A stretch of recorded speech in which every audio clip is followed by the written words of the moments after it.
Hola, Hola, buen día. buen día.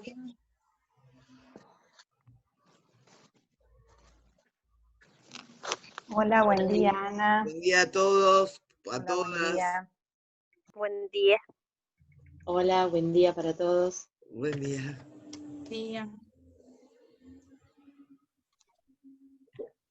¿Qué día que elegimos para la reunión, no? Un día Bueno, emblemático. para estar adentro, sí, es verdad. Y para estar adentro está lindo también, porque acá llueve. ¿Acá dónde? ¿En Areco? En ¿Dónde Carmen de estás? Areco, sí. Ah, En Carmen de Areco. Sí, sí. ¿Por ahí no? yo ¿Por ahí no estoy llueve? hoy estoy en Capital. No, Ajá. está así como el cielo sucio, Ah, bueno, sí, acá pero lloviendo celeste, no, no llueve. Acá en Arrecifes también está feo y estaba lloviznando hace un ratito. Ah, mira, no, acá no. No diría que es un día peronista, pero es un día ahí. Ahí.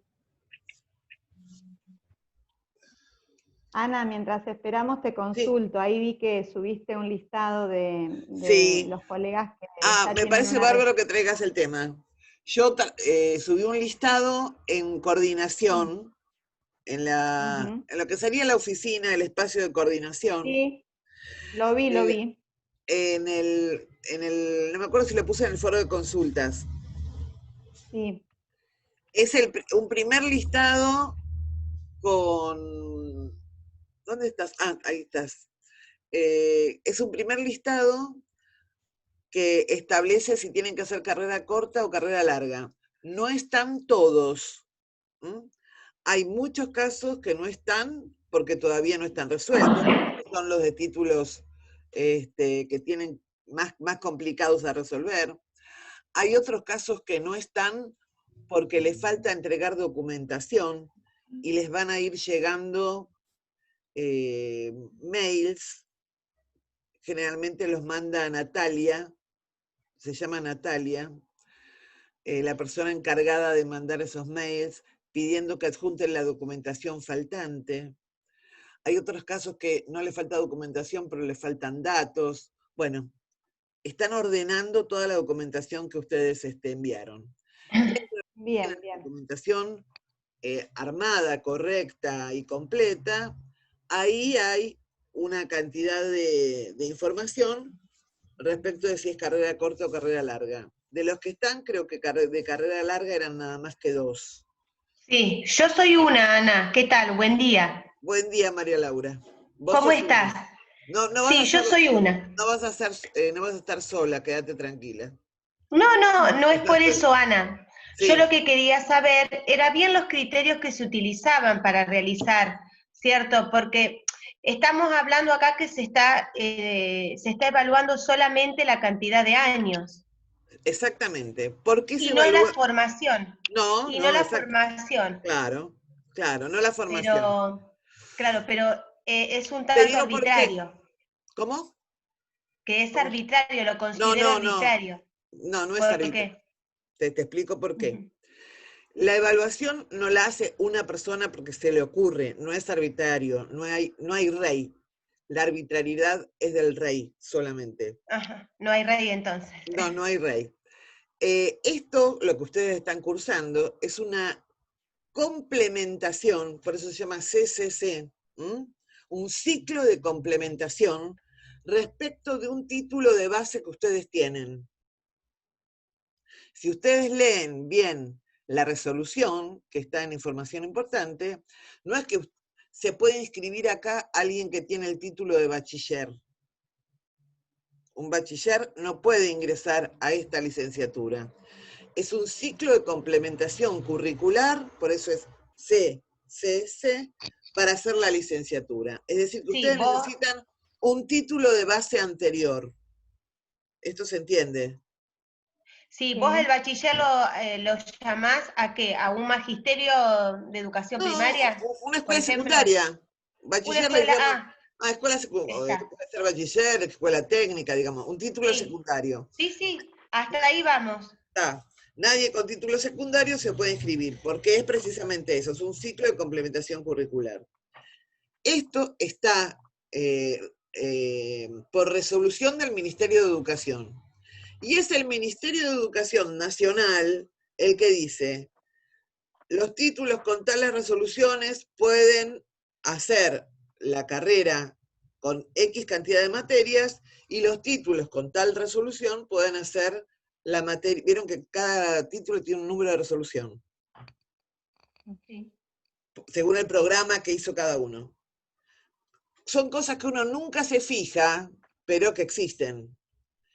Entonces, no es que a alguien se le ocurre que María Laura tiene que hacer carrera larga y Ana Vázquez tiene que hacer carrera corta. No, es según la calidad de tu título de base y la resolución que tenés que hacer carrera larga o corta. Sí, yo te entiendo, pero igualmente se fijan en la cantidad de años y no en la formación, porque, Sí, es la a cantidad ver, de años, es lo que establece el Ministerio de Educación. está bien. Lo que pasa que este postítulo es de educación. No. Estamos, ¿Qué postítulo? no, es decir, esta licenciatura es en educación. Sí, esta no es un postítulo, ¿eh? Ojo. Es una licenciatura. Es una licenciatura, no es un postítulo. Sí. Bueno, esta licenciatura es en educación. Sí. Por ahí se tendría que ver es lo que es la formación, porque, por ejemplo, va a haber compañeros que tienen como título de base abogacía y de educación no fueron formados. Sí, hay que ver si es por Un eso. profesorado digo un Escúchame. ejemplo, no es nada personal. No, Un es que no es profesorado personal. Eso está nomenclado. Hay un nomenclador que establece tal título, sí, 4 años, tal título, 2 años, sí, pero esto menos yo materia. te lo digo como Eh, universidad. sí, Y también, los que tienen título de abogado no sé qué cantidad tienen que cursar, si carrera corta o carrera larga, ¿eh? Es muy probable que sea carrera larga, si tienen solo título de abogado. La verdad no lo sé y no quiero decir nada porque es hiper específico, es según un nomenclador al cual yo no accedo. está bien. Ana, entendí que esto, el primer encuentro entendimos que eso no dependía de vos, que se No, analizaba no en otra depende. instancia. Entonces, lo único que quise con el comentario fue informar que ya había una lista y que se Sí, iba a me seguir trabajando en parece eso. muy bien. No solo no depende de mí, sino que tampoco depende de la universidad. No es Sí, que la sí. universidad dice, este título sí o este título no. Eso depende del ministerio. El ministerio es el que, porque si no después no te emite el título. Cuando ustedes finalizan la carrera, les cuento porque sí fui coordinadora de una de las primeras localizaciones donde se dio la licenciatura. Esto ya se dio, ya se hizo. No son ustedes la primera cohorte. Hay un montón de alumnos de otras localidades que ya han recibido el título. En otras localidades se está gestionando, porque no es que terminan y el título se hace en un segundo. Ustedes tienen después que juntar un montón de documentación, se envía todo eso a la UNAUR, a la universidad, de la UNAUR se envía al ministerio. El ministerio es el que emite el título. Sí, serán una de las cosas más Entonces, si no creo que tienen ya el título de base ver. correcto, es el ministerio el que va a decir no. Claro, sí, te entiendo. ¿Se entiende? Sí, perfecto. Gracias, No, por favor. Es una cuestión de procedimientos. Por eso, yo no sé, y es muy difícil, porque yo en algún momento de mi vida participé en Ciudad de Buenos Aires de lo que eran lo que era la comisión de títulos, que hacía ese tipo de cosas. Los nomencladores eran 7 carpetas gordas así, llenas de títulos con números. Es decir, son cuestiones de archivo donde uno accede y se tiene que fijar título por título. Sí, bien burocrático, no Hiperburocrático. con las capacidades, ¿no? Hiperburocrático, pero tiene que ver con la segmentación de títulos. Cuando uno ve eso, dice, qué cantidad de nombres, de denominaciones, de títulos que se emiten en un país. Sí, y cuántas cosas tenemos que cambiar, porque no estamos hablando de una formación o de la capacitación o las capacidades que tenga un docente, sino de un papelito o de la cantidad de años. No, no es un papelito. Tendría que haber un examen de ingreso, es decir, de conocimientos previos, me parece. Bueno, eso es para discutir.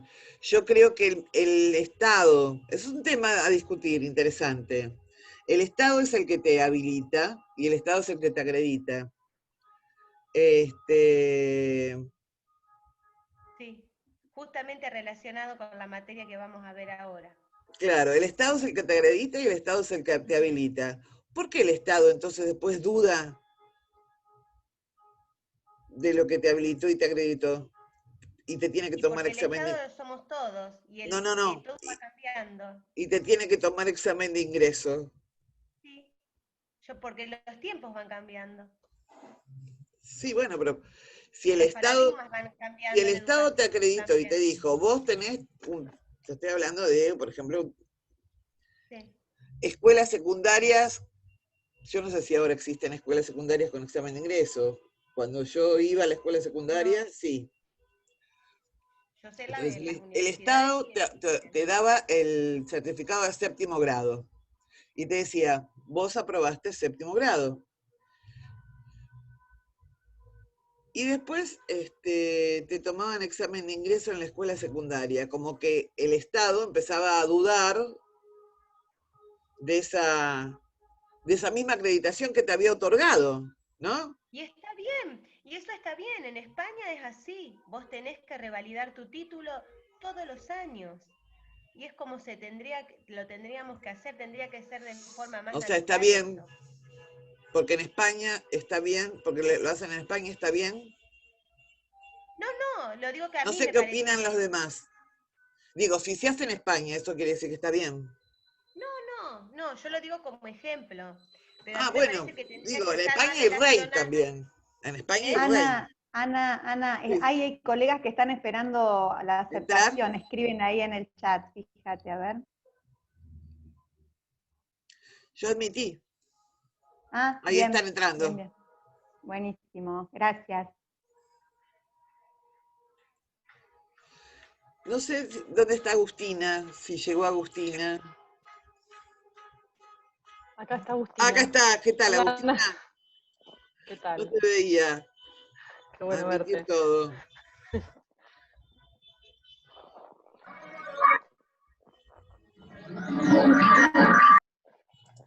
Admitir todo.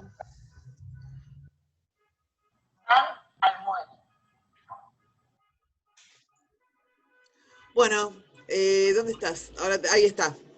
Acá estoy. ¿La ven, Agustina? Sí, sí. Bueno, Buen es día la a todos. profesora de Estado. Yo para no alargar demasiado este encuentro, entonces los dejo y las dejo con Agustina para que puedan aprovechar el rato que tengamos de jornada de encuentro. ¿Eh?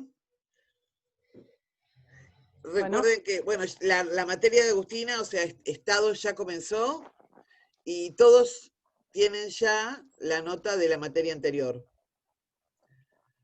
Yo además se las subí en un espacio que habría en... Qué lástima porque veníamos re bien, ¿no? Pero somos una de las ciudades que menos tenemos. Le vamos a pedir que cierren el micrófono porque si no se escucha muchísimo el ruido ambiental. Bueno, ¿te hago hospedador, Agustina? ¿O coanfitrión? Mira, yo lo único que necesito es en un momento compartir pantalla. ¿Coanfitrión? No sé cuál es la... Qué buena pregunta. A ver. Porque hay dos... dos posibilidades, o co-anfitrión o... Bueno, probamos. Probamos, dale. Sí, probemos. Te hago coanfitrión. Yo tengo la opción de compartir ahora, con lo cual creo que... Ah, bien. perfecto, En todo caso listo. te aviso. Dale. Bueno, Bien, todo tuyo. todo mío. Bueno, buen día a todos y a todas. Bueno, para ubicarnos un poco en tiempo y espacio virtual, como decía Ana, la materia ya empezó hace poquito más de una semana. Ya estuvimos leyéndonos ahí en el foro de presentación de estas dos comisiones. Bueno, estas dos comisiones sumamos más o menos 120, 130 cursantes, así que somos bastantes. Acá somos 85, que es un muy buen número. Bueno, para arrancar, quería contarles primero que este encuentro va a versar sobre todo sobre la unidad 1, y el encuentro que tenemos en más o menos 3 semanas va a tratar sobre las unidades 2 y 3 fundamentalmente. Yo voy a tratar de, en cada momento posible, ir haciendo vinculaciones con el parcial, que tiene 4 preguntas acerca de los textos obligatorios, de los textos y de las fichas de trabajo, y en el encuentro de hoy vamos a tratar de trabajar los conceptos más importantes de todos esos materiales para que ustedes se puedan ir como con un esquema en la cabeza de algo ya para ir desarrollando en el parcial. Este encuentro de hoy se va a estructurar en 3 momentos. Un primer momento va a ser una presentación breve, una exposición dialogada sobre los conceptos más importantes y los autores más importantes de la unidad. Después vamos a ver un documental de más o menos 15 minutos, y luego vamos a hacer una discusión y puesta en común entre todos y todas, y después vamos al cierre. Bueno, antes de arrancar ya con el contenido de la unidad, quería hacer una mención. Hoy se conmemora una efeméride que es el aniversario de los 75 años del 17 de octubre de 1945, que luego históricamente se dio en llamar el Día de la Lealtad Peronista. Y más allá de las inclinaciones ideológicas de cada uno, quiero mencionar esta fecha porque esta fecha históricamente significa, simbólicamente, digamos, el inicio de una etapa en la historia argentina, que es lo que desde la economía se llamó estado de bienestar. Esto lo vamos a trabajar fundamentalmente en la unidad 2, pero ustedes ya van a ver en los textos que vamos leyendo, en los distintos modelos de estado, cómo el estado de bienestar, que también se llama estado benefactor o estado keynesiano, por John Keynes, que es un teórico inglés, que es el que formuló la teoría del estado de bienestar. Este modelo de estado es uno de los 3 modelos de estado que nosotros vamos a estudiar. Además está el estado liberal y además está el estado neoliberal. Sucedieron en línea histórica primero el estado liberal, luego el estado de bienestar y luego el estado neoliberal, que es el paradigma donde ahora nos ubicamos, pensando más en clave mundial, ¿no? En clave planetaria. Estamos en un paradigma neoliberal, más allá de las políticas públicas específicas de cada modelo.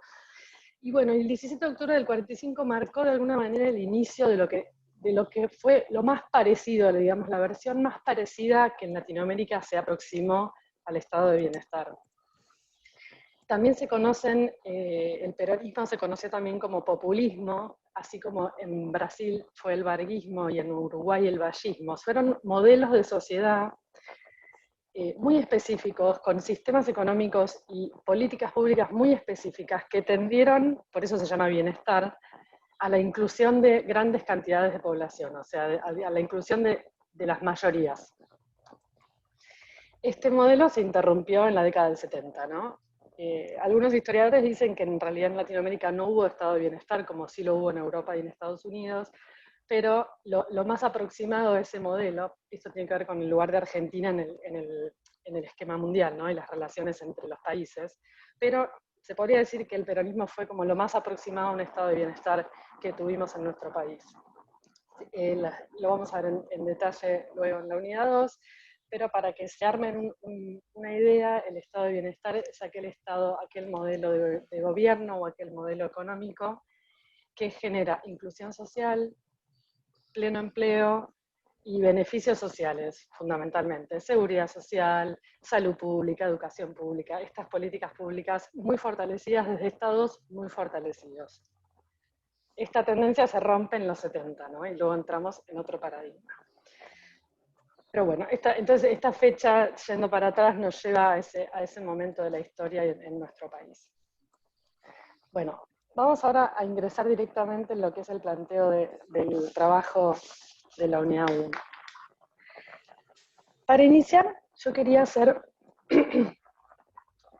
una referencia a lo que significa pensar en términos de ciencias sociales. ¿No? Ustedes están cursando una licenciatura en educación, ¿no? Y como ustedes saben, el campo de los estudios educativos se nutre de muchos otros campos también. Se nutre de la psicología, de las teorías del aprendizaje, se nutre de la sociología, de la economía. Entonces se nutre de las ciencias sociales, de la ciencia política, de la sociología, de la historia también. Y van a ver que los textos que trabajamos, muchos implican abordajes desde las ciencias sociales. Entonces hay algunos procedimientos que es bueno tener claros cuando trabajamos con ciencias sociales. Voy entonces a presentarles ahora algo para ir metiéndonos acá para no contarles yo directamente de qué se tratan esos conceptos, sino ir desentrañándolo entre todos.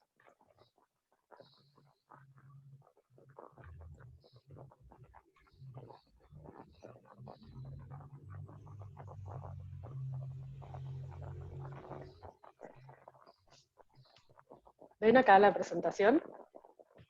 Sí, perfecto, se ve. Sí, se ve. Sí, se ve. Bien, perfecto.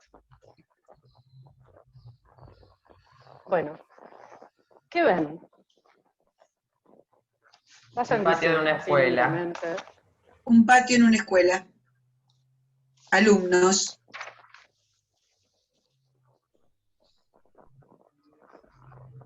Guardapolvos blancos y ropa de educación física.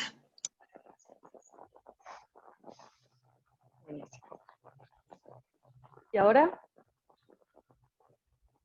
Una alumna esperando para rendir. Una maestra con un alumno. Una maestra con un celular, parece en la mano, y un alumno sentado al lado. Un adolescente. Un adolescente. Una criatura de educación primaria y la maestra como hablándole o quizás aconsejándolo. Perfecto. ¿Cómo saben todo esto? Por la mera observación. Por los conocimientos que nosotros ya tenemos. Bien. Fíjense todo lo que saben. Bien, por la observación, por los conocimientos que ya tienen. Fíjense todo lo que saben, todo lo que pueden decir, que no está necesariamente explicitado en la foto, o sí, depende, en estas dos fotos. Y yo me pregunto, ¿por qué lo saben? ¿Cómo lo saben? ¿Cómo tienen este conocimiento? Acá es donde ingresa una idea fundamental de las ciencias sociales, de la cual parten las ciencias sociales, que es, la sociedad se nos presenta como una sociedad ya interpretada. Nosotros ingresamos al mundo y el mundo ya tiene nombres, ya tiene palabras, ya está representado. Ya sabemos que guardapolvo es guardapolvo. Ustedes ven una foto que es un instante de una realidad que tiene multiplísimos planos, y ustedes por un objeto pueden ya nombrar. Miren todo lo que dijeron de una foto de un guardapolvo. Alumnos, patio, escuela, guardapolvos, ropa de gimnasia, dijeron patio, probablemente pensaron recreo también. ropa de gimnasia significa materias, dijeron alumna, dijeron maestra, dijeron rendir, examen, adolescente, dijeron también qué estaba haciendo esa maestra. Entonces la sociedad se nos presenta como una realidad objetivada. Esto no por trabajar en ciencias sociales, por ser personas en el medio del medio social. Esto es un principio de las ciencias sociales. Está bueno tener esto presente porque ustedes van a tener en algún momento de la cursada, si no están cursando todavía, esto no lo tengo muy claro, pero si no, lo van a tener un taller de tesis, ¿no? Para elaborar una tesina, un taller de investigación. Ustedes van a tener que elaborar... El año que viene empiezan. Un trabajo de investigación. Bien, el año que viene. Bueno, estos son principios que les van a servir para ese trabajo. La realidad se nos presenta ya objetivada, no es que nosotros ingresamos, porque si ingresamos al lenguaje, en la medida en que ingresamos al lenguaje, el mundo se nos ordena. Mamá, papá, hermano, hermana, tía, familia, escuela, sociedad, Estado, ley, se nos va ordenando el mundo. Orden no significa prolijidad, no significa coherencia, sino orden, disposición de cosas que ustedes pueden, entre las cuales ustedes pueden armar relaciones. Y eso a ustedes les permite, a nosotros, a todos nos permite vivir en sociedad, levantarnos a la mañana, hacer todas las acciones que hacemos sin pensar y sin preguntarnos necesariamente por todas esas cuestiones. Esto es lo que se llama realidad, construcción social de la realidad. Esto es un principio fundamental de la sociología y de las ciencias sociales. La realidad es una realidad construida, no es una realidad natural. Por eso llegamos a una palabra que seguramente escucharon mucho, que es desnaturalizar. ¿La escucharon en algún momento de su carrera? Seguramente, sí, todos dicen que sí. Bien, desnaturalizar es esto, es tomar conciencia de que el mundo es una construcción, de que todo es una construcción mediada por el lenguaje. Y así, de la manera en que nombramos y relatamos la realidad, de alguna manera la vivimos. Les voy a mostrar otra imagen.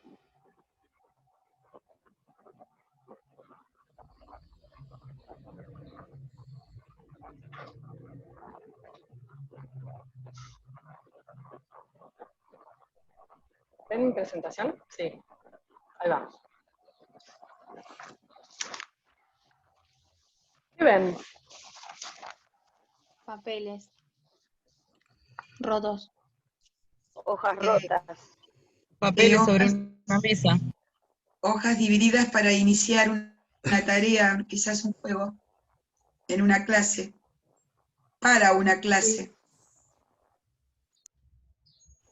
O papeles cortados para anotación. ¿Qué ven solo en la imagen? Que no le sumen cosas. ¿Qué ven ahí, literal? Papeles blancos. Papeles divididos. Trozos de papel. Bien. Pura. Papeles. Y luego en un segundo plano, en un segundo momento de imaginación, una compañera dijo, posiblemente para. Y ahí aparece la escuela, algún juego, alguna clase, alguna actividad. Bien. ¿Y ahora? Dinero. Dinero. Billetes de 100 pesos. ¿De qué material? De papel. Papel. Papel moneda. ¿Cuál es la diferencia entre este papel y este papel? El valor. Se le pone. El valor que representa. El valor que tiene socialmente. Muy bien. Exactamente. Es la impresión. Sí. ¿Cómo? Perdón, ahí se me escapó un poco el uso. Visualmente también la impresión, ¿no? De papeles blancos a papeles impresos. Con un valor determinado. Valor. Claro. Con un valor en una sociedad determinada también, ¿no? Claro. Bien, o sea que de este papel a este papel pasó una imprenta, una tinta, unas impresiones y la sociedad, ¿no?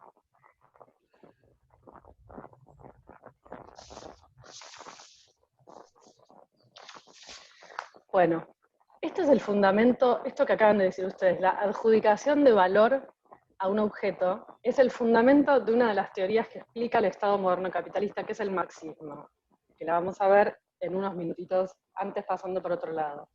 Entonces, entre este papel, que probablemente tenga el mismo tamaño que este papel,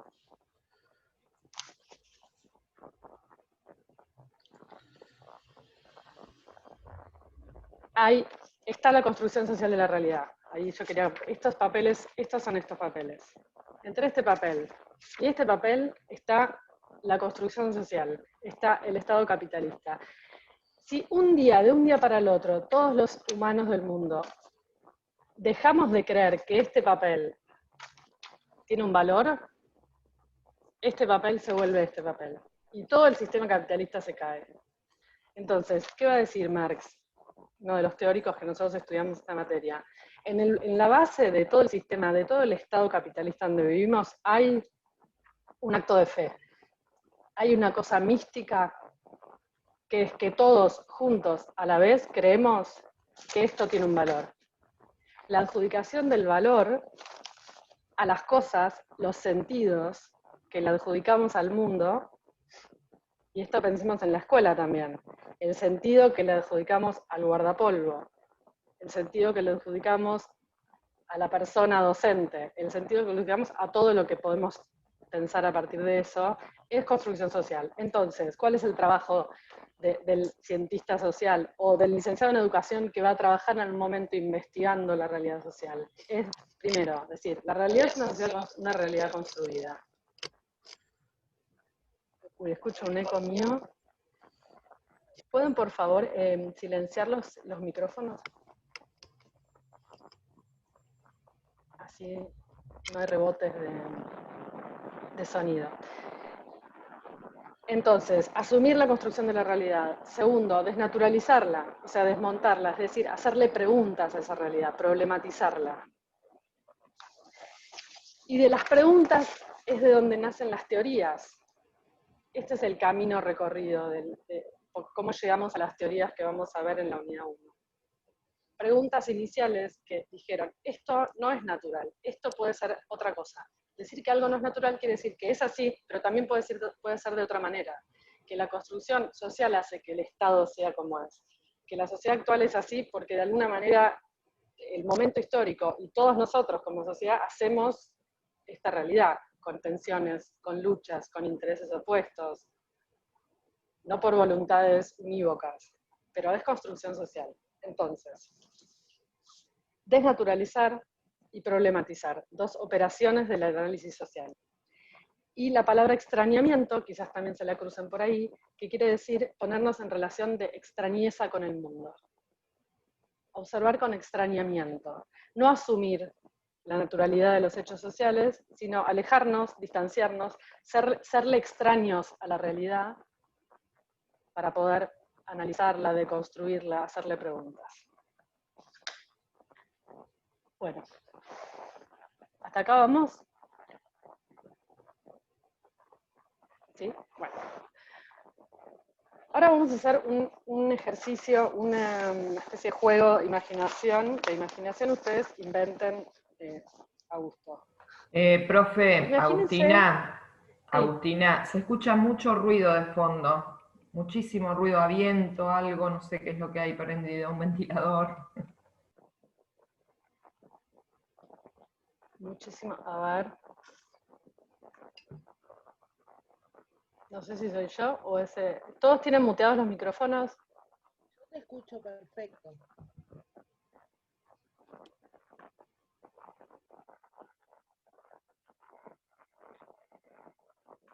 Ahí está, ahora no. Ahí está, bien, bárbaro. Bueno. Supongan que estamos en un avión, todas nosotras, todos nosotros, viajando en un avión, entramos en una tormenta y el avión tiene que aterrizar en emergencia en una isla. Y llegamos a una isla desierta. No nos conocemos, no hay una UR, no hay universidad, no hay 2020, no hay pandemia, estamos suspendidos en el tiempo y el espacio, no nos conocemos y caemos en una isla. Pasa un día, pasan 2 días, empezamos a tener hambre, encontramos unas bananas.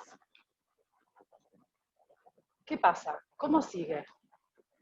¿Cómo continuarían el relato de esta pequeña historia? Quien quiera puede tomar el micrófono ahí. Y empezando a relacionarnos con los que tenemos cerca, a conocernos y ver qué podemos hacer cada uno de nosotros para sobrevivir en esa situación. Sí, a lo mejor designar tareas, no sé, por ahí el recorrido del lugar en donde estamos, que otros traten de buscar, por ejemplo, si hace frío, por lo que es madera, para poder hacer una fogata, ver si algunos pueden pescar y designar así tareas como para ir sobreviviendo y conociendo el lugar donde estamos hasta que nos rescaten, digamos. A mí me llega a pensar el libro El Señor de las Moscas, que también nos empezamos a relacionar, pero se forman grupos, el bien y el mal. Sí, nos tenemos que organizar, como para dividir las tareas. Y de ahí muy probable que salgan los líderes del grupo. También podría ser presentándonos, conociéndonos primero y después haciendo una organización.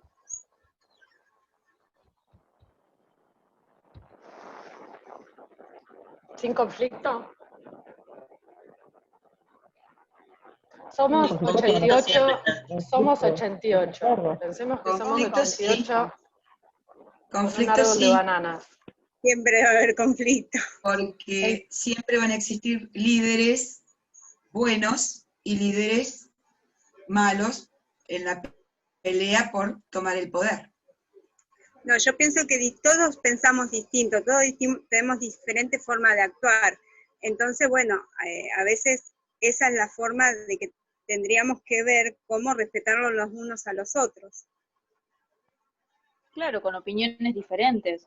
Quizás no sean malas o buenas, sino que piensan diferente. Me ocurre que también puede...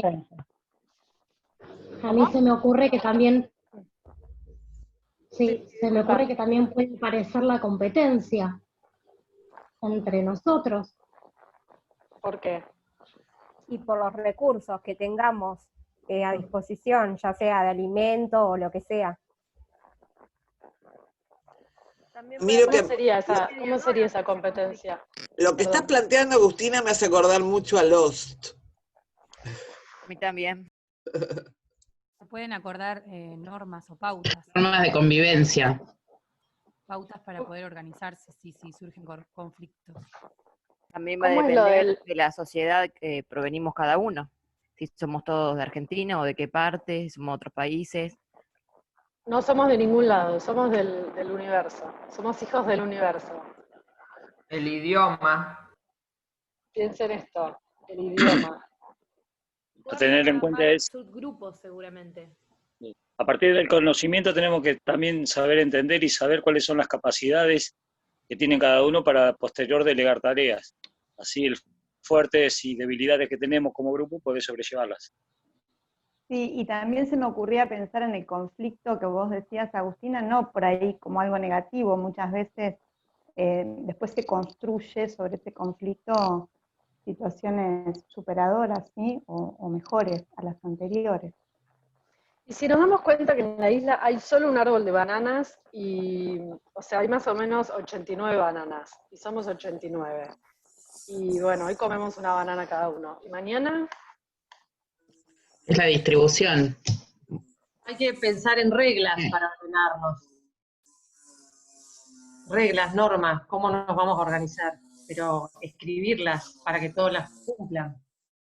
¿Qué pasa si no las cumplen todos? Ordenarnos en grupos para poder buscar madera para el fuego, ver si hay plantas que provean más frutos o algo que nos permita alimentarnos.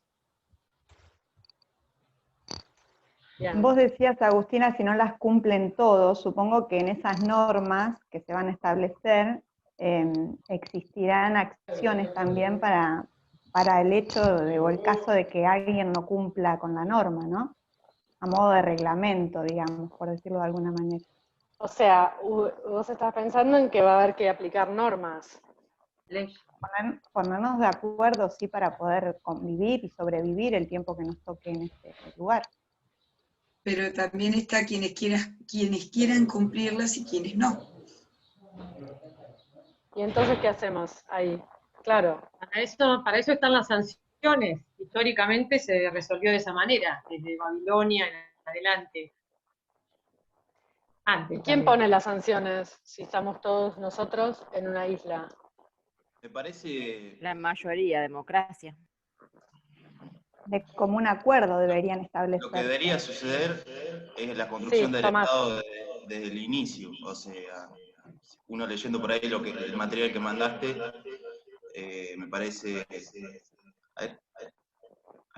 me parece fundamental por ahí entender esto de lo que planteaba Bourdieu o lo que planteaba Hobbes, o sea, de la necesidad del hombre de construir un Estado y por ahí también haciendo la alusión a los capitales, o sea, que tiene el Estado, el dominio del Estado, lo que plantea Bourdieu, creo que pasaría eso, o sea, debería pasar eso desde la construcción de un nuevo Estado en un orden donde el conflicto es inherente al hombre y en ese sentido es que se normativiza para poder crear una sociedad que sea sustentable. Me parece por ese lado. Y lo llaman pacto para poder convivir. Un pacto social para delegar funciones y responsabilidades, ¿no? El problema es que eso lleva mucho tiempo, me parece. No es algo que, bueno, nos reunimos hoy y nos ponemos de acuerdo y ya mañana ya somos un Estado, sería. Lleva tiempo, peleas, me parece a mí, va, todo, ¿no? Con plata se soluciona. Y además no que te priva de la libertad. Creo que como está hablando... Perdón, tratemos de hablar de uno, disculpen. ¿Quién habló recién? Yo que decía... No llegué a ver. Victoria, dale. Sí, decía que además te priva de tu libertad, o sea, como que cedes una parte de eso para el pacto social. Es que somos seres sociales. Y yo creo que como no nacimos en esa isla, ya cada uno, aunque seamos del cosmos, digamos, llevamos todo impregnados de una formación social que vamos a tratar de replicar, digamos. Después por ahí nos va re mal, pero digamos, uno como que no puede desprenderse de eso, ¿no? Que va a tratar de ordenarse como vivió, digamos, como lo aprendió desde chiquito, digamos. Aunque ahí sea un desastre o no sé, pero eso es inherente a uno, me parece, ¿no? Es que cada uno va a tratar de sobrevivir él mismo. Por ahí también ese sería un inconveniente. A ver, ¿por qué? A ver, después quiero decir algo que dijo Fátima que me parece interesante, pero Victoria, vos acabas de decir algo del inconveniente. Y porque, o sea, con tal de que sobreviva uno mismo, no le va a importar el resto. El hecho de va la a hacer todo lo desesperación. posible. Claro, va a hacer todo lo posible para sobrevivir él mismo. Después, bueno, el resto, si estás a favor de él, digamos, va a ir bien, o sea, en conjunto, pero si no, va a tratar de sobrevivir uno mismo. En la medida que pasan los días, el hecho de la desesperación, el hambre, el frío, el calor, lo que fuere, y que no vemos que vamos a ser rescatados, nos puede llevar hacia el lado malo, que es la debilidad humana. Bien. Que salga el hombre lobo. Con el hombre lobo. El hombre lobo. Supervivencia sería. Se van a plantear relaciones de dominación y de subordinación también. Muy interesante, porque miren cómo al principio de todo... Y aparecen las luchas. Ustedes al principio de todo empezamos a pensar rápidamente en la imagen de la organización, en la imagen institucional. Ponernos de acuerdo, la ley, y vamos desarmando esto y vamos llegando a una especie de naturaleza humana, donde nos vamos aflojando y vamos viendo que las pasiones aparecen, ¿no? Es muy interesante esto. ¿El Y hombre es cómo bueno también o malo? aparecen, es necesario los afectos. Yo desde que te diste el ejemplo pensé en el náufrago, ¿no?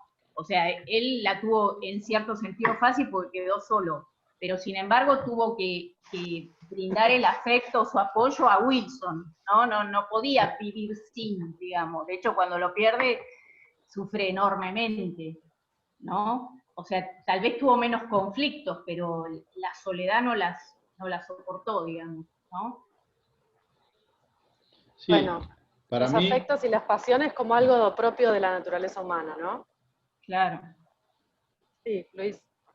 sí, para mí se llega al inicio de donde dice Hobbes que es el hombre es su propio lobo, es como que en circunstancias muy extremas sale el individualismo y bueno, y la supervivencia, ¿no? Pero bueno, no sé hasta el ejemplo hasta dónde va a llegar.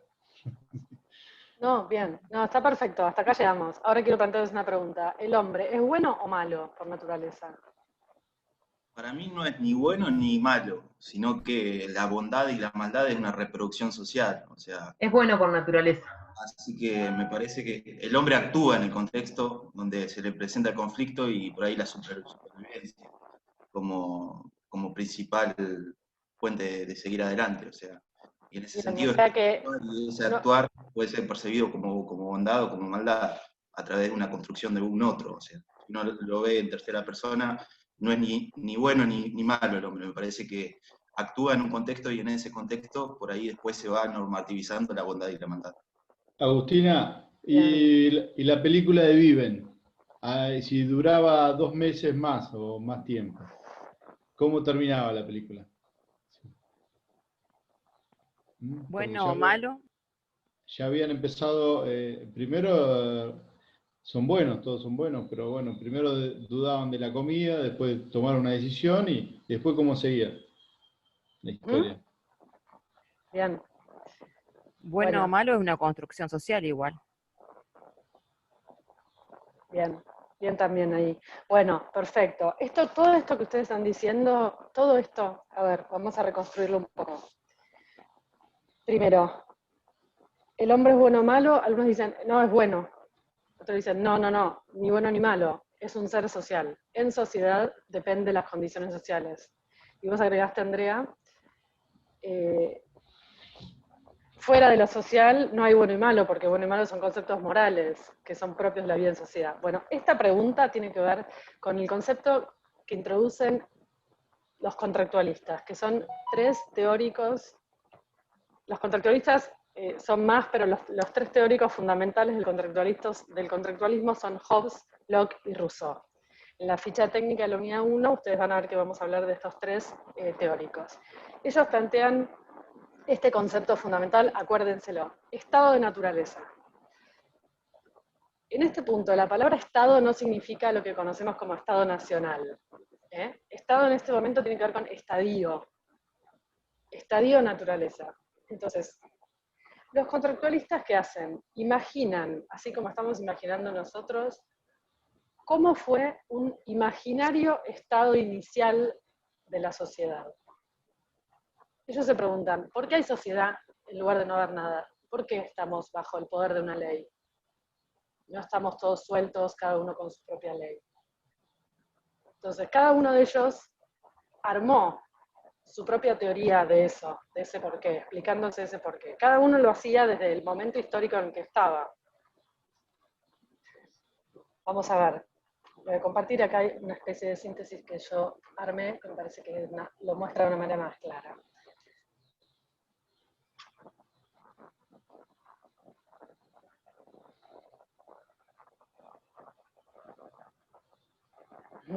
Esperen que me adelante, ¿eh? Distintas teorías explican el fundamento del Estado moderno capitalista. Y acá tenemos el contractualismo. Voy a correr, así se pueden ver bien. Hobbes, arriba a la izquierda, Thomas Hobbes, un inglés que nació en 1588 en el Reino Unido y escribió a lo largo de ese siglo. Contexto de guerras, contexto muy beligerante en Inglaterra. Locke un poco después, 1632. Y Rousseau ya bastante después, siglo XVIII, pre-Revolución Francesa, su libro El contrato social es un poco anterior a la Revolución Francesa, él ya está pensando en otro modo de resolver el conflicto del Estado-naturaleza.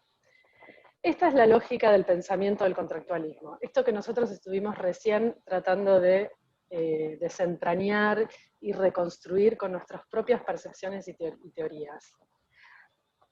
Estado-naturaleza es el estado inicial en esta teoría del contrato social que ellos elaboran.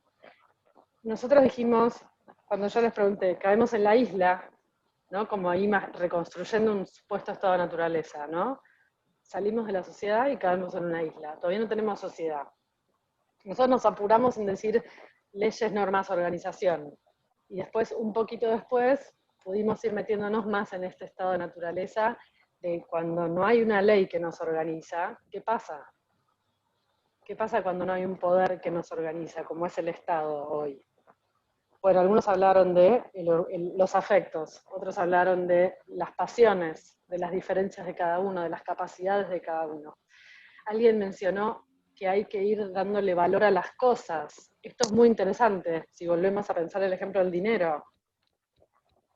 En esta isla el dinero, si nosotros venimos de la nada, es un papel, pero le vamos dando valor a las cosas. Y así es como llegamos a la respuesta de cómo surge el Estado para estos contractualistas. Los tres contractualistas que vamos a ver en la ficha del contractualismo recorren el mismo proceso, digamos, de los tres estadios.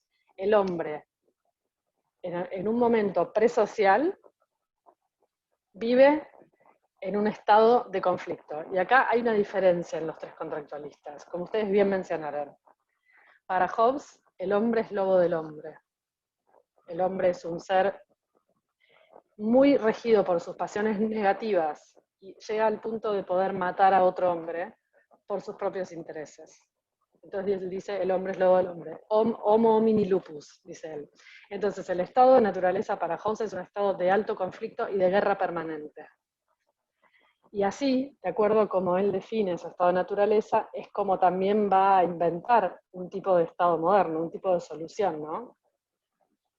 De acuerdo a cómo él presenta el problema, estado de guerra, es como después le muestra la solución. Entonces, si para Hobbes el estado de naturaleza es un estado de alto conflicto, el estado moderno que viene a resolver ese estado de conflicto es un estado muy poderoso y muy autoritario.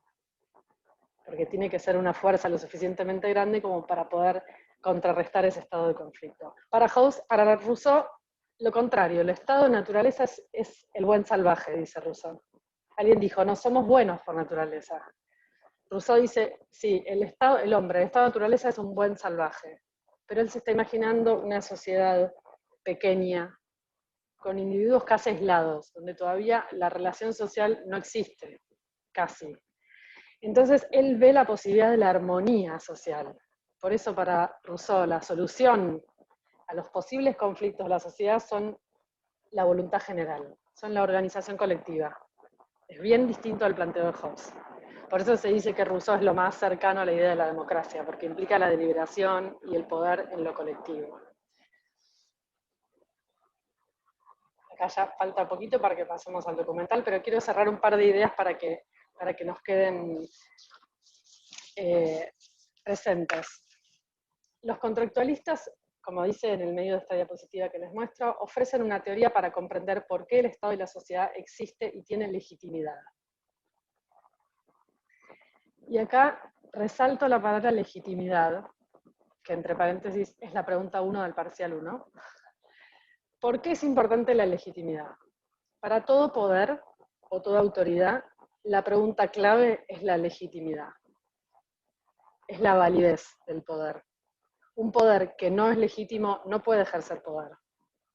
Un Estado no legitimado no tiene capacidad de ejercer poder, de ejercer dominación, lo que Max Weber define como la capacidad de generar obediencia.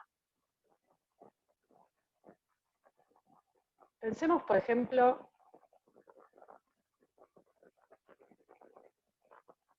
esta pregunta. ¿Alguien la puede leer? ¿Por qué usamos el DNI y si decidimos casarnos vamos a anotarnos al registro civil? Gracias. ¿Y esta? ¿Por qué los individuos pagamos los impuestos cada mes y nos detenemos en un semáforo en rojo?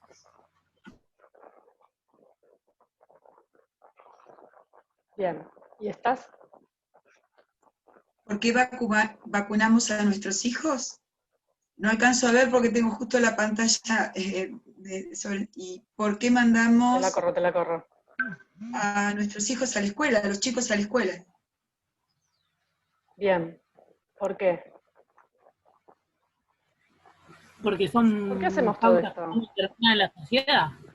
Normas que están impuestas en la sociedad. Exacto. Normas que están impuestas y que acatamos. Sí, digo, y que las Los contractualistas instituciones, podrían decir... si no Sí. se cumplen, si los chicos no van a la escuela como institución tiene determinadas reglas que seguir. Tiene que ver con las políticas de Estado. Y porque estamos insertos en una sociedad y debemos cumplir las normas sociales para mantener un orden. Los chicos aprendemos en una sociedad que debemos respetar las reglas, las normas y seguirnos por ellas, ¿no? Bien, entonces acá aparecen varias ideas. Una es porque hay normas. Perfecto, y uno podría decir, ¿pero por qué las cumplimos? Y los contractualistas dirían, las cumplimos porque hay un pacto tácito de que es mejor vivir en sociedad que no vivir en sociedad. Esta es la respuesta del contractualismo, ¿no? Hay un pacto en el fondo. ¿Qué pasa cuando esos pactos se empiezan a romper? Después vamos a ver un documental que nos va a interpelar mucho en ese sentido. Hay un pacto de que hay que pagar los impuestos. Pero es una construcción social y es una introyección que tenemos como sociedad. Entonces, el contractualismo va a decir esto, porque tenemos un contrato que todos hicimos porque sabemos lo que es vivir por fuera de la ley. Los peligros de vivir por fuera de la ley. El liberalismo, en este sentido, los contractualistas son los fundadores de la teoría liberal. Y acá quiero hacer un paréntesis. La teoría liberal surge como respuesta, surge siglo XVIII, pongámosle para poner un número, siglo XVII, XVIII, para ponerle, y siglo XIX, sobre todo en nuestro país, en Latinoamérica, digamos, para ponerle una solución y un fin a los regímenes absolutistas monárquicos. Piensen en este contexto histórico del mundo. Poderes abusivos, poderes autoritarios, poderes absolutistas. El liberalismo viene a hablar de libertad y va a poner el humano, el ser humano, o sea, el hombre, en el centro de todos los planteos, y no Dios. Entonces, los contractualistas son como los padres de la teoría liberal. Nuestro Estado Nacional argentino nace liberal. Sarmiento, todos los fundadores de la escuela, todos los fundadores de la patria argentina son liberales, son iluministas, vienen a poner el hombre en el centro. Y el Estado Nacional nace como Estado liberal. Después vamos a ver que en el siglo XX va cambiando, ¿no? Después viene el Estado de bienestar, de los que les hablé, del Estado neoliberal. Pero tengan claro esto, en el inicio de nuestro Estado hay liberalismo, hay sobre todo la idea de libertad, del individuo con libertad insertado en un sistema de leyes y de normas que son la sociedad y el Estado. Hay otras preguntas, esperen que no estoy pudiendo adelantar, acá. Entonces, ¿por qué hacemos todo esto? Porque lo consideramos legítimo. Entonces, el Estado tiene que ser legítimo. Para los contractualistas, el Estado se legitima por el pacto social. El pacto social es lo que legitima la existencia del Estado. Y acá también otro paréntesis. El planteo de los contractualistas no es un planteo de hechos históricos concretos. No es que si yo voy a 1720 voy a encontrar el estado de naturaleza. No es así. Es un estado en la teoría. Es un esquema teórico. Es como si fuera ahistórico o prehistórico. Prehistórico no, porque prehistoria sí es un momento histórico concreto, sino ahistórico, por fuera del tiempo, digamos. Es teórico. Esto también es un dato importante para tener en cuenta en entender la teoría del contractualismo. Bueno, entonces, para cerrar esta idea, bien.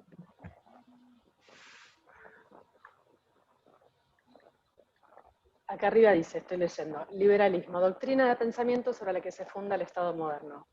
Se funda sobre 3 principios fundamentales: la igualdad, la libertad y la razón. La libertad no es la libertad del Estado naturaleza, sino es la libertad en el Estado civil, o sea, en el Estado de la ley, que significa el Estado-nación.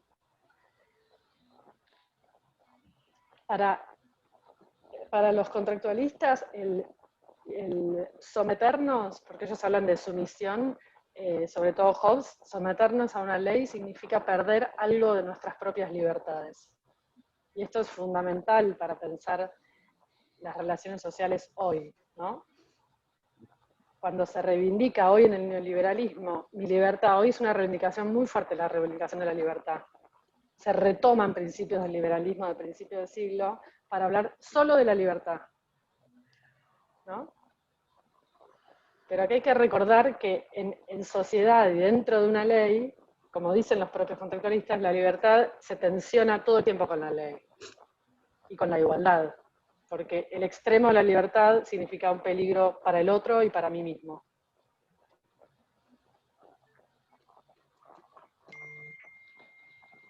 Bueno, y acá debajo, entonces, retomo esta idea.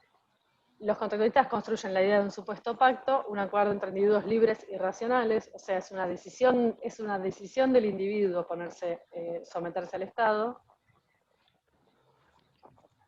y lo que sucede es el ingreso al Estado de Derecho, es decir, a la ley. ¿Alguna pregunta hasta acá?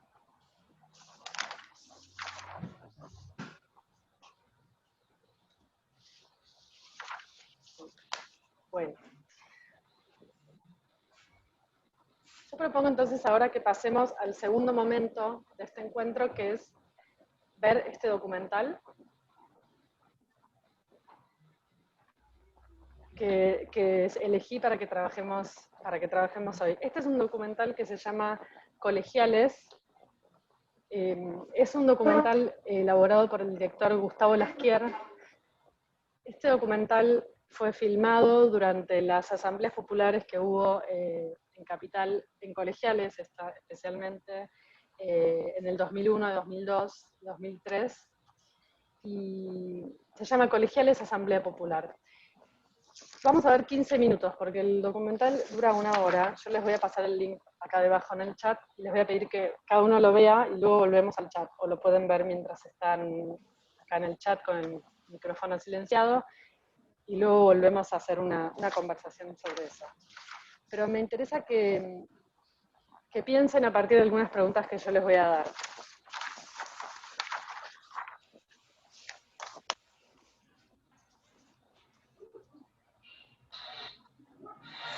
¿De qué manera, fíjense, mientras los van viendo, vayan tomando notas, vayan registrando así a mano alzada, en borrador, de qué manera ven aparecer al Estado? O sea, a través de qué expresiones o qué gestos, qué intervenciones, qué momentos del documental, qué palabras, qué imágenes se les aparece el Estado.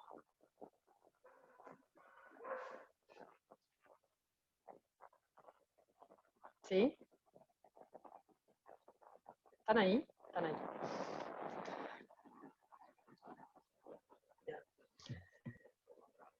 ¿De qué manera aparece la sociedad?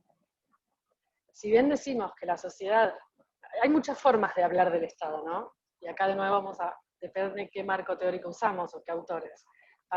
En algunos casos decimos que el Estado somos todos, es también la sociedad, y en otros momentos podemos decir, como plantea Mabel Tuaites Rey en su texto de la Unidad 1, que el Estado es el conjunto de las instituciones del Estado.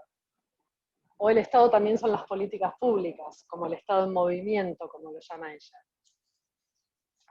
Y luego el Estado como relación social, ¿no? Como relación de dominación, que esto es algo que atraviesa a todo el marxismo fundamentalmente.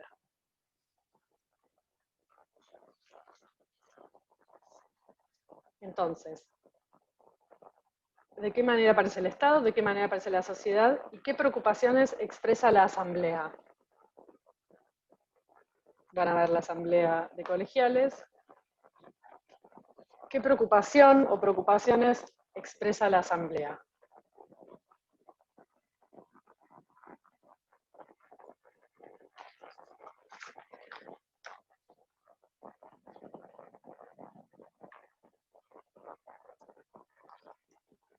Acá les paso por el chat el link. ¿Lo ven? Sí, Ana, bien. Bueno. Propongo entonces, son las 12:07. Damos 18 minutos. Vean hasta, perdón, no lo puse, no lo aclaré, hasta el minuto 18.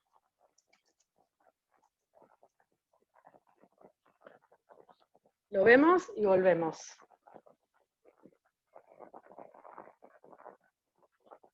¿Lo están pudiendo abrir? Sí. Bien, Sí, bueno. gracias. Sí, sí. Bárbaro, bárbaro. Entonces, voy a apagar un minuto la cámara, así yo lo veo y vuelvo con ustedes.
Bueno, ¿volvemos? Sí, profe. ¿Ya lo pudieron ver? Ana, ¿lo Sí. pudieron Sí, ver? sí. Sí, sí. Bien.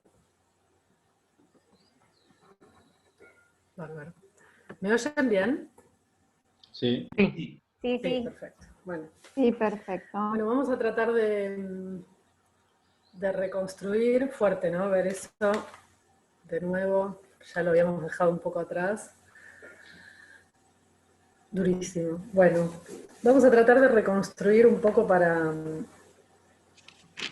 volver a pensar los conceptos que vienen apareciendo con estas imágenes.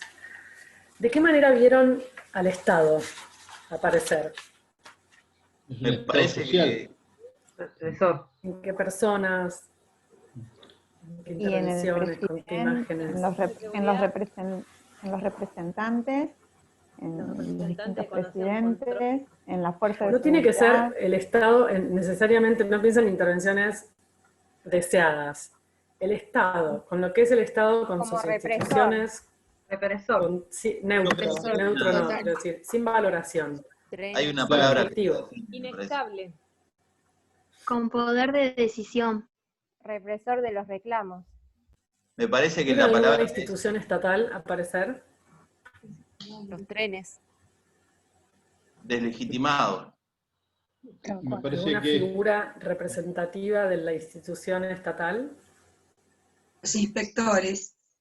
Policía. ¿Alguna palabra? Policía. para mí es una Debilitado. falta. En el discurso lo que hace es hacer un paralelo del Estado con el poder oligárquico, dice. Para mí es una falta, es un Estado que ha perdido legitimidad. Yo no estoy y oyendo aparece- nada, no lo ¿Me soy. escuchan a mí? ver. Hola. Hola, hola. Sí, Luis, se te escucha. Ah, Disculpen, pero no. La profe no escucha. ¿me escuchas? ¿Me escuchas? Disculpen, no lo estaba oyendo, no oí nada de lo que dijeron. Luis, sí, dale, Sí. gracias. Para mí es un Estado que ha perdido legitimidad y dado que lo que dicen en campaña no se cumplen y bueno, la sociedad cuando vota ese voto no se esperan otra respuesta y no la obtienen y aparece lo que denominan Estado social, que cada uno empieza a rearmarse por fuera de lo convencional y empiezan a tomar decisiones para, bueno, acá es para subsistir, ¿no? Porque venden comida o lo que hacen para tener comida, alimento, ¿no? Sí, de hecho el Estado si querés la representación Estado mayor del débil. Estado desaparece. Vamos de a uno. Fátima. Sí, que la figura representativa o cabeza del Estado se va en helicóptero, digamos, o sea, mejor imagen que esa para ver que la gente no siente más representación real, o sea, ya no hay más legitimidad. Bien, entonces el helicóptero es una forma en la que aparece la representación del Estado, la imagen. Ausente, sí, débil.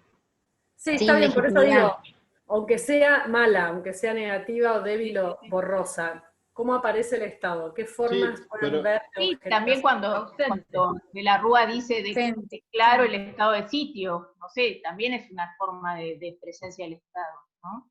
También de forma violenta. ¿Cómo? A ver. Como represor, cuando manda a parar las marchas, los reclamos de la gente que está en la calle. Reprimiendo.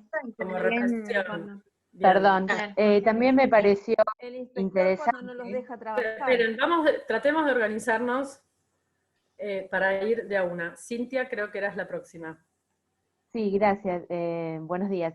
Me pareció interesante cuando la señora se pronunció y dijo algo así como salgamos a la calle a cortarle la cabeza a la gente o una expresión similar. Después dice, no quiero violencia, como también esa contradicción en el contexto.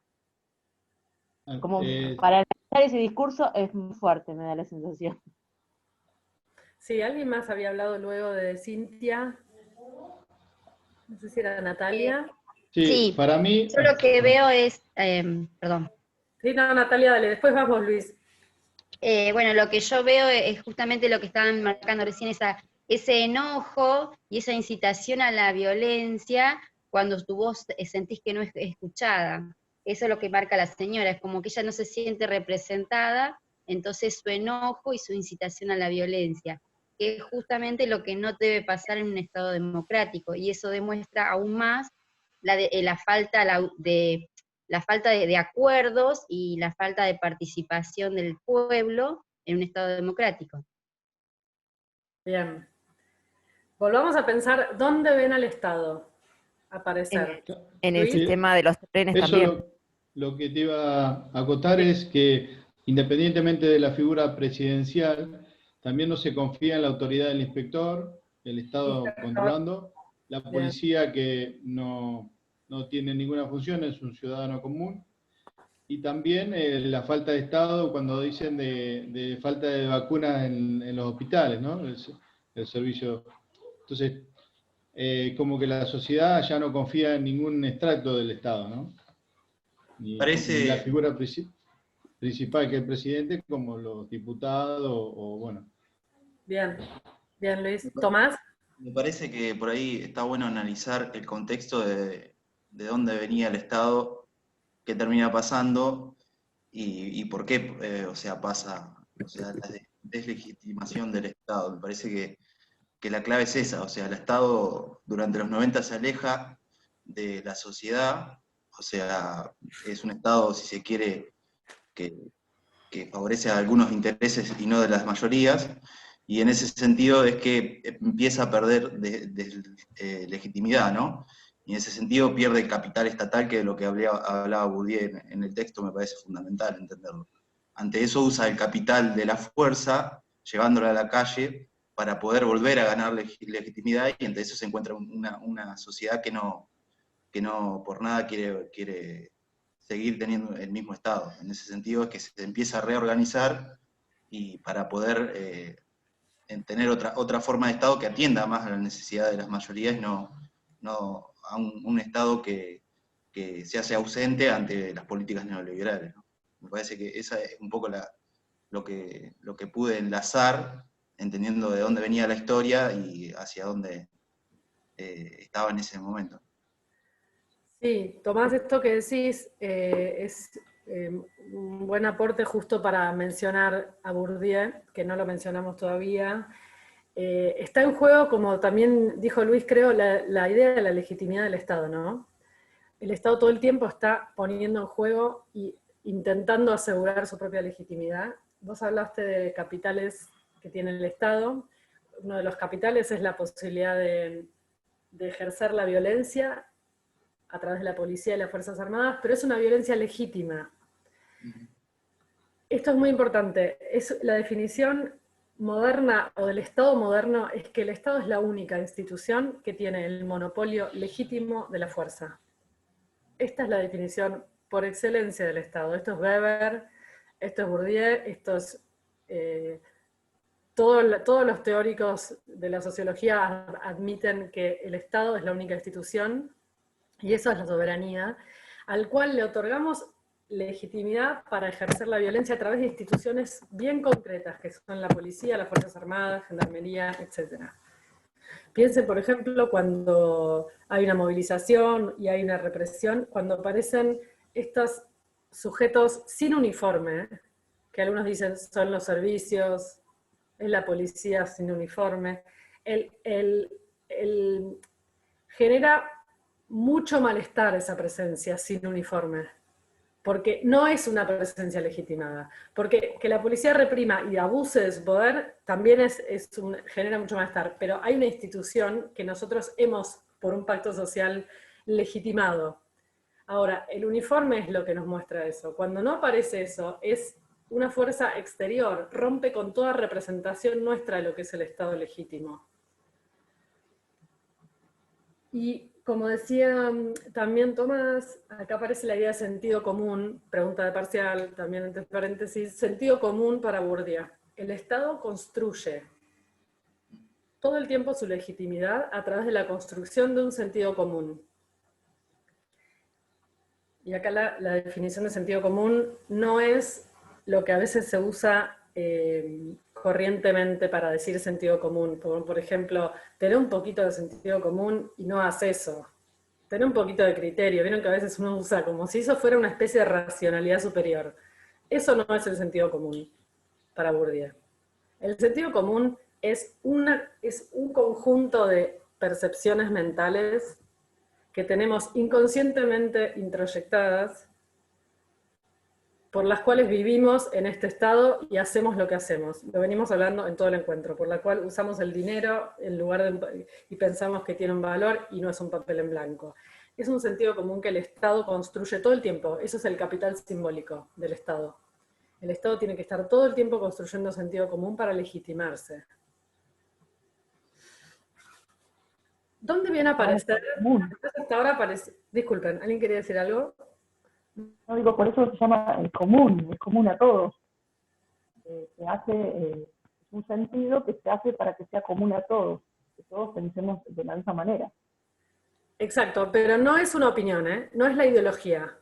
No es una opinión, una posición. No, ya sé que no quisiste decir eso, yo lo agrego. Es común porque es a todos, tal cual. Tiene que ser de todos, pero es inconsciente, para Bourdieu es inconsciente, se va introyectando, lo podemos hacer consciente, por supuesto, y ese es el trabajo de las ciencias sociales, pero vivimos en estado de inconsciencia en relación con esos sentidos comunes que manejamos cotidianamente. Y no son posicionamientos ideológicos, también esto es importante saber. Son como si fueran saberes cotidianos, de alguna manera. Percepciones del mundo, lo cual nos parece obvia la realidad. Esto es el sentido común. Es lo que plantea un poco en la forma de cómo la ciencia social estudia el Estado, debe estudiar el Estado, me parece. Eso, o sea, por fuera de ese sentido común que se reproduce a través del Estado, que también un poco enlaza lo que dice por ahí Durkheim con el hecho social y la cosa social en la sociología. O sea, ese sentido común es parte de eso, de una construcción colectiva que implícitamente la tomamos como propia y por ahí viene generacionalmente reproduciéndose. O sea, y el Estado ayuda a esa reproducción a través de la educación. Claro, exactamente, muy bien. La transmisión de la cultura transmite ese sentido común. Es histórico, no es que tenemos el mismo sentido común hoy que hace 100 años. Y tampoco tenemos el mismo sentido común hoy que hace 20 años cuando fue el 2001. O sea, hoy nos impacta mucho ver esas imágenes, porque pasaron 20 años en el medio, pasaron mucha historia y pasaron otros distintos modelos de Estado, pasaron políticas públicas. Entonces, ya no nos parece tan natural y tan obvio que pasan algunas cosas, o nos choca mucho ver ese Estado tan deslegitimado, ¿no? Agustina, ¿puedo poner un ejemplo respecto del sentido común y la modificación, digamos, respecto de la historia? Por ejemplo, el tema de cómo es vista la mujer, el rol de la mujer, o el chiste sobre gays. Esto, digamos, a lo largo de nuestra vida, a lo largo de la vida de ustedes, lo podemos observar, ¿no? Digo, una cosa era el programa Rompe Portones, en el momento en que se hizo, que fueron creo que los 90, y otra cosa es hoy, que sería imposible ponerlo en un canal de aire. Eso también es construcción de sentido común. Totalmente. Sí, también podemos pensar en relación con esto que decís, Ana, las leyes que van surgiendo en un momento histórico, ¿no? Por ejemplo, la ley de educación sexual integral, la ley de matrimonio igualitario, leyes que... y vamos viendo cómo la sociedad reacciona frente a esas leyes. Hay leyes que casi no tienen ningún tipo de resistencia. Por ejemplo, me acuerdo de la ley del divorcio, que ya no podemos, ni siquiera nos resulta un tema conflictivo, en general. Por muchos años lo fue, hace mucho, previo a esa ley, ¿no? Pero después hay tal sentido común que la ley ya casi es como una consecuencia natural de los hechos sociales. Hay leyes que, estando todavía, generan resistencia social. Hay unas leyes que vienen como por adelante y otras por detrás de esos sentidos comunes. Algunas los traccionan un poco más y otras vienen a ser más efecto de sentidos comunes más instalados, como decía Ana, por ejemplo, con la cuestión de género. Ahora, tratemos de pensar ahora cómo ustedes vieron aparecer a la sociedad, digamos, lo que no es ya instituciones o gobierno o Estado, sino fuerza social. ¿Dónde la vieron aparecer en el documental? En la asamblea, cuando se va armando Organizada en la asamblea. Sí, pero yo podría decir que estaba como fracturada. En los barrios. Vamos de uno. En los barrios. En la asamblea. En la calle. Con reclamos. En la calle con reclamos. En las convocatorias. Evolucionándose. En las convocatorias, las iglesias ofrecían sus espacios para que pudieran reunirse y, bueno, hablar, organizarse en proyectos en las como ferias. festivales. También de Asambleas forma barriales. violenta. Bien, iglesias, ferias barriales. La sociedad estaba representando la crisis. Bien. La crisis se ve visualizada obviamente en el estallido social, en los saqueos, y cuando hablan de lo económico creo que se refiere no a lo de Corralito. Sí. El tener el dinero y no poder sacarlo. Y si tuvieran que decir, No solo Corralito. esa crisis, ¿qué era esa crisis? Enojo. Reclamando sus derechos, ¿no? Habían perdido, sentían que habían perdido muchos de sus derechos. Era la necesidad. Crisis económica y social, que termina también siendo una crisis política. O sea, Falta vemos de gente que está movilizada representación. en la calle. ¿Quién O habla? sea, al ver Marcela. Marcela, bien.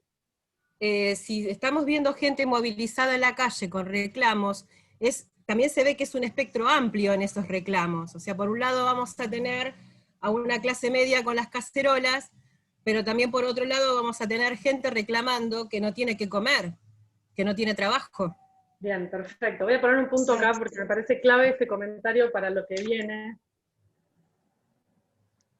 Enojos, crisis económica, crisis social, pedido por la defensa de derechos, y vos, Marcela, planteás que hay diferencia de reclamos. Sí. Que hay algunos que reclaman para comer, o que directamente saquean porque no tienen para comer, y otros que reclaman, por ejemplo, por el corralito. Sí. Y acá entramos en el punto de partida de la teoría marxista, que es la segunda ficha de la unidad 1, que es el otro gran marco teórico de la materia. Marx hace una crítica a la teoría liberal del contractualismo. En realidad no es que él se dirige a esa teoría, sino que con su planteo está realizando un contraste teórico con el contractualismo. El contractualismo habla como una especie de pacto fundante que implica un ponernos de acuerdo entre los individuos, por la propia seguridad. Y por la Habla de mediaciones. ¿Quién?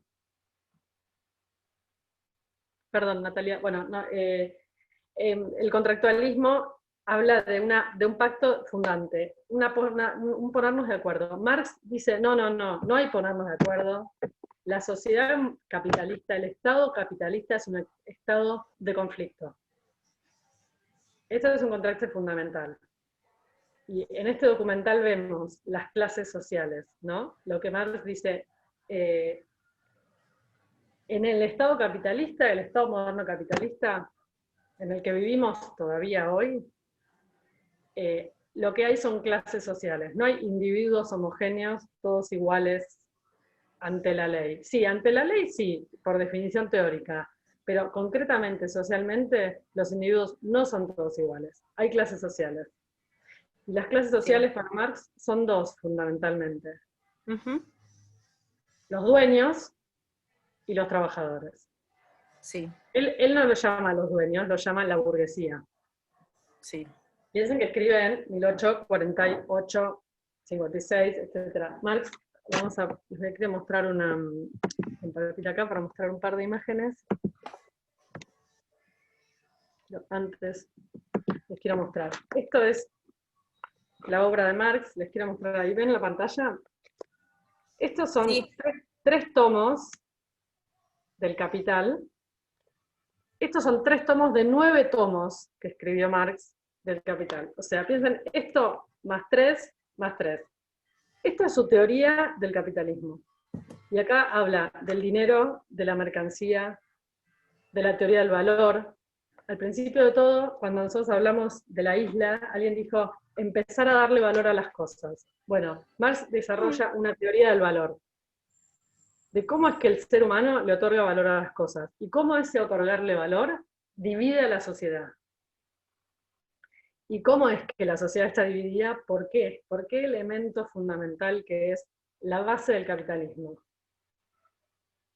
¿Quién sabe? La propiedad privada. La propiedad privada. La propiedad privada. ¿Por qué unos dicen, esto es mío, cuando en realidad en su origen no es de nadie? De hecho, la frase que está en la base de todo es la propiedad privada es un robo. Al principio, lo primero que hay al principio de todo el origen de la propiedad es una apropiación. Porque el mundo es de todos. El primero que llega se lo apropia, y luego vienen las guerras. Y así surge la propiedad privada. El primero que llega se la apropia, y luego guerra. Entonces Marx dice, en la base de la sociedad hay eso, hay conflicto. Hay unos que piden por los derechos del corralito, y otros que piden por comer. Y acá hay dos clases sociales distintas. Por supuesto que acá falta la tercera, ¿no? Acá en Argentina tenemos esta clase media enorme que Marx no la teoriza. Para él teóricamente divide la sociedad en dos, ¿no? La burguesía, que son los capitalistas, dueños de la propiedad privada, dueños de las tierras, primero, de los campos, de las empresas, de los bancos, del capital financiero, para hablar con actualidad, ¿no? Alguien dice en el foro, es la desigualdad social. Exactamente, es la desigualdad social. Les quiero compartir una diapositiva que sintetiza un poco esta teoría. Bueno, ven acá la pantalla. Este es Marx, nació en Alemania. Esta es la tapa del Capital en 1867, cuando fue publicado por primera vez. Crítica de la economía política, el Capital. Y esta es la teoría, esta es una síntesis un poco de esta teoría, ¿no? El marxismo realiza la crítica a la concepción liberal, recordemos, para nosotros son los contractualistas, y él muestra un contraste fundamental con esa teoría. Analiza el Estado en tanto Estado capitalista. Esto no lo hacen los contractualistas, esto es propio de Marx. Marx tiene una mirada, si quieren, economicista del análisis del Estado. Lo fundamental es la lógica de las relaciones económicas para Marx.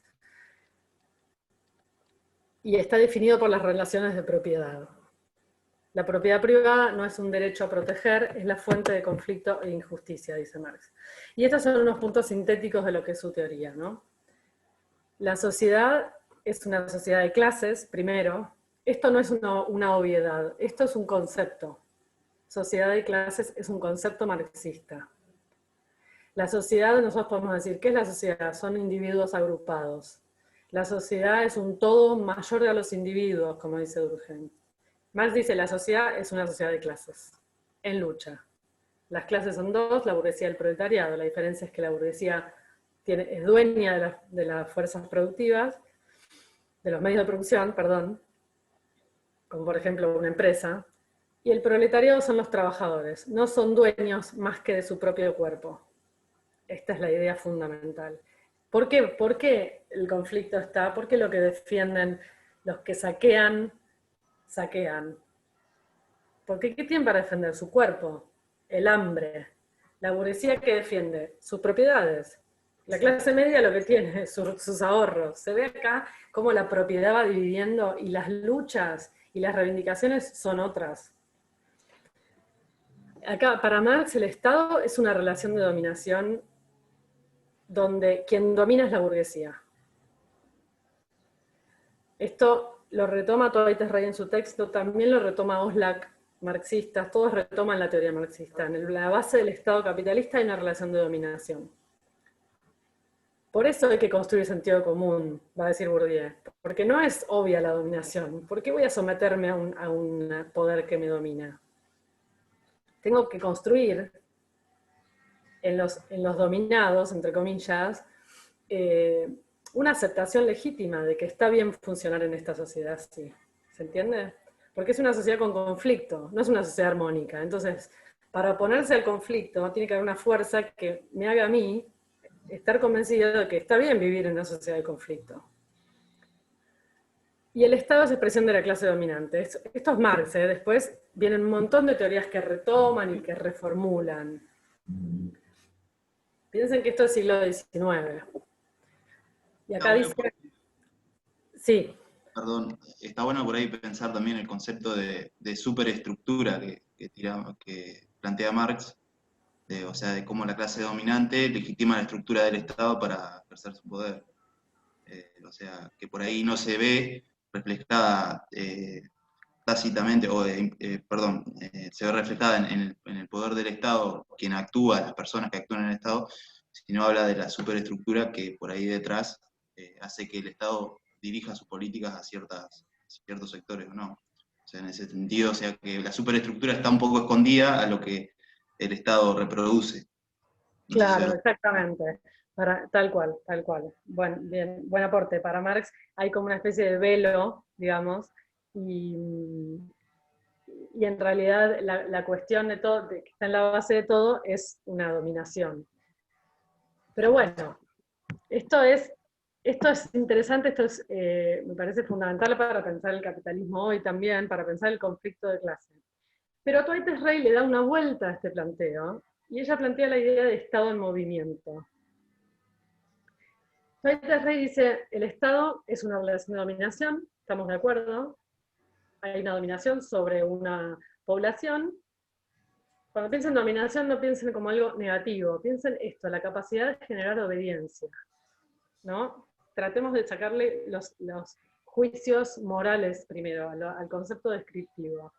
Hay un poder ejerciéndose sobre una población que obedece, que paga los impuestos, que se vacuna, pero ¿qué pasa? No es solo obediencia, es también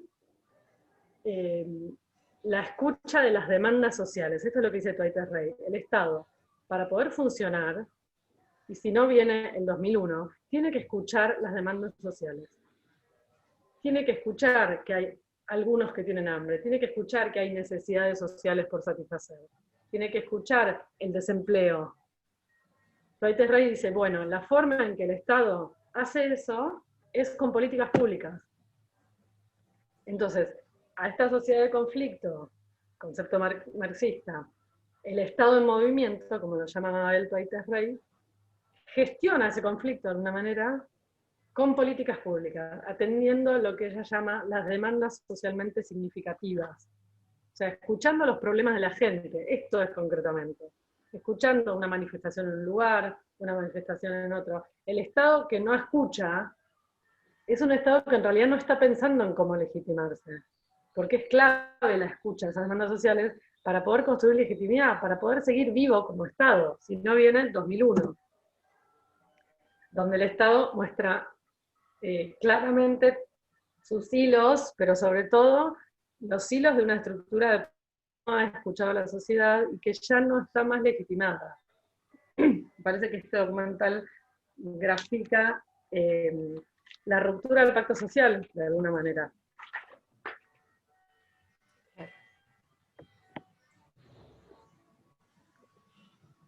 ¿Cómo lo ven?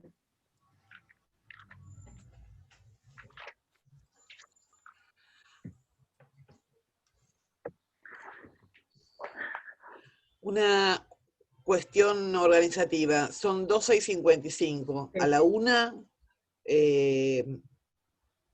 cerramos porque sí, nos convertimos en calabaza. Perfecto, por eso. Bueno, dale. Unos últimos comentarios si quieren comentar algo, adelante. Yo tengo una duda con respecto al... Se le cortó a Victoria. Al parcial, ¿sí se escucha? Ahora sí. ¿Hola? Ah, perdón. Decía que el examen pasado me pasó que iniciamos con una compañera a hacer el examen y nos dimos cuenta que éramos de distintas comisiones. Estuvimos viendo este examen y en ambas comisiones es el mismo. ¿Podríamos hacerlo juntas? Sí. Perfecto, gracias. Acuérdense que es en parejas y no individual, ¿eh? ¿Se envía uno solo o cada uno envía el parcial, aunque sea eso no teníamos la duda. Sí, está bien, no, yo no lo aclaré. Todos tienen que colgar el parcial, aclarando con qué pareja lo hacen, y por favor, en lo posible, tratan de poner su apellido, el apellido de la pareja en el nombre del archivo. Agustina, una preguntita, porque bueno, nosotros somos 3 hermanos, ¿lo podríamos hacer los 3 o no? No hay posibilidades. Sí, puede ser, puede ser. Muchas gracias. Hasta 3 puede ser. ¿Quiénes son los hermanos? ¿Dónde están? Adriana. ¿Cómo? Ah, los Quevedo. Quevedo Adriana, perfecto. Quevedo José y Quevedo Isabel. Bien.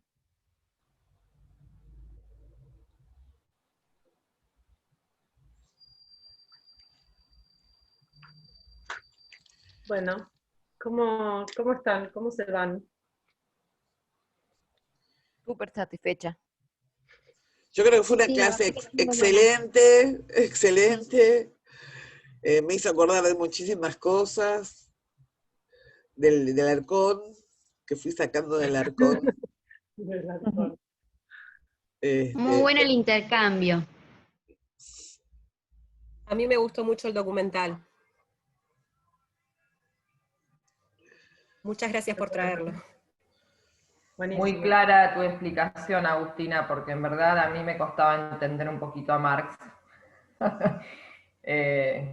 Así que me sirvió muchísimo lo que fuiste pasando y cómo fuiste haciendo las explicaciones. Bueno, buenísimo. Sí, Marx es complicado, a la vez plantea cosas muy simples que si uno las puede así como desmenuzar, son la base de todo lo que vivimos todos los días, pero bueno, como es un desarrollo muy complejo, sí es difícil. No llegué a explicarles lo de la plusvalía, que es también un concepto interesante, muy interesante, por ahí puede ser en la clase que viene, y bastante clave para entender eso. Y Gustavo Lasquier, que es el director del documental, tiene también otros 2 documentales sobre la escuela, que se los puedo compartir. Uno se llama Entre Líneas y otro se llama La Batidora, de unas investigaciones que se hicieron en una escuela en González Catán, que están también bastante interesantes para... Y ahora sacó un último que se llama Ladrillos Capitales. Muchas gracias por el dato. Sobre la gentrificación en las ciudades. Muy interesante. Así que se los voy a compartir. Bueno, muchísimas gracias, Agustina, muchísimas gracias a todos los que estuvieron presentes. Creo que aclara muchísimo de los términos que están trabajando, los conceptos que están trabajando en la clase, y nos volvemos a encontrar, creo que es el 14 de noviembre con Agustina, ¿no? Sí. Así que bueno, los esperamos a todos, los esperamos a todas. Y bueno, nos vamos yendo. Nos vamos yendo. Muchas gracias. Buen fin de semana. Feliz Día de la Madre para todos. Feliz día para las mamás. Gracias. Hasta luego. Feliz día. Feliz día para todas. Hasta luego.